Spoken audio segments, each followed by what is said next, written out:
Next thing we are going to study is typecasting.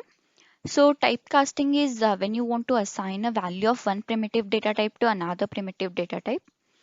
So we have already studied about primitive data types. Primitive data type includes byte, long, short, double, int, char, long, all those things, right?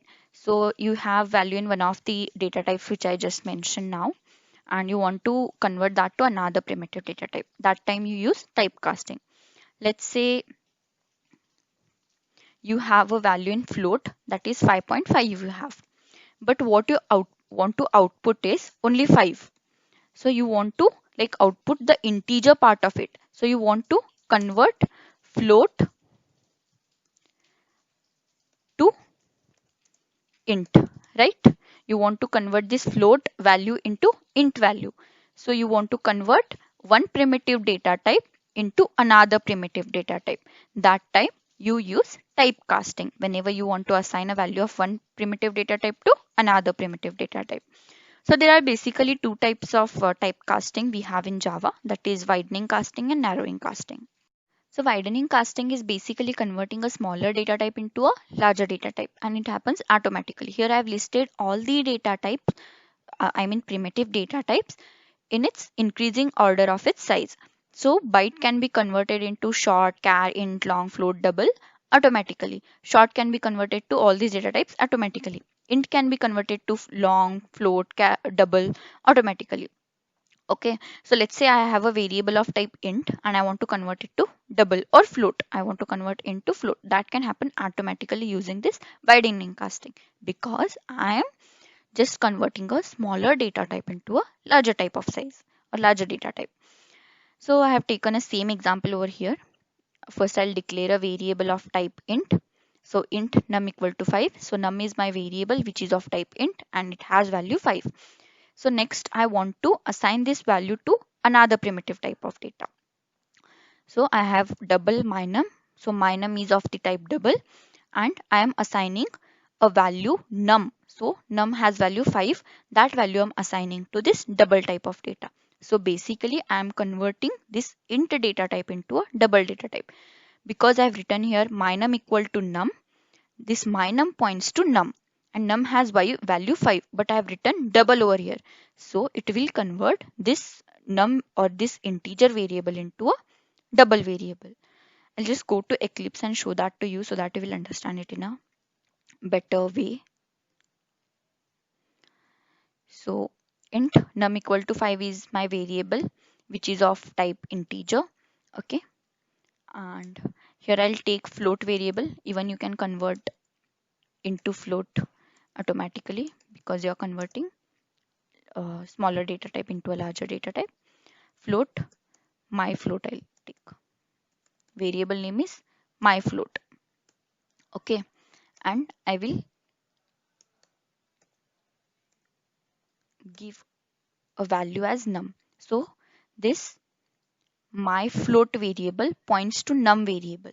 Okay, so basically I am assigning this int data type value to the float data type value. So I am converting this int value into a float value. I'll print this variable, float variable now.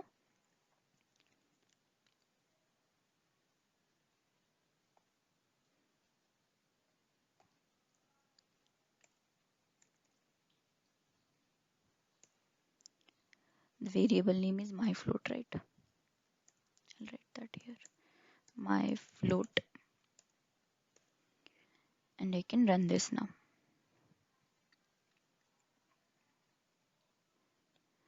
So this is hello, ignore that.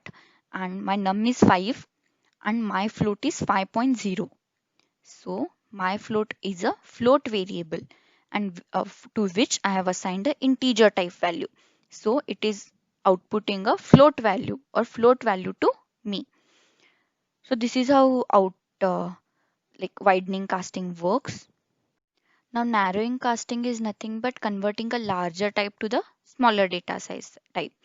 So narrowing cannot be done automatically, it has to be done manually. So here I have listed all the primitive data types in its decreasing size of its data type. So double can be converted to float, long, int, char, short or byte manually using narrowing casting. Let's say you have a variable of type float or double. You have a variable of type double, let's say, and you want to convert it to int. So that time you have to use the narrowing casting and you have to do things manually to convert that double variable into int variable. So for that, first you need to have a variable of type double. So here I have taken or declared a variable of type double num equal to 9.78. So 9.78 is of the type double. And now I want to assign it to int. So what I'll do, I'll take a variable of type int. So my num is my variable which is of type int, and I want to assign a value of this double uh, data type to this int data type. I'll assign that value, but this can't be happen automatically. You have to like do it manually by mentioning the type to which you want to convert it. So I'll just go to Eclipse and I'll declare one more variable, okay, of the type double num1 equal to 9.75, okay, and I want to convert this to int my int equal to, I can say num1, but this can't happen automatically converting a larger data type into a smaller data type. So I need to mention to which I want to convert it. I'll just print it out. I'll just copy this.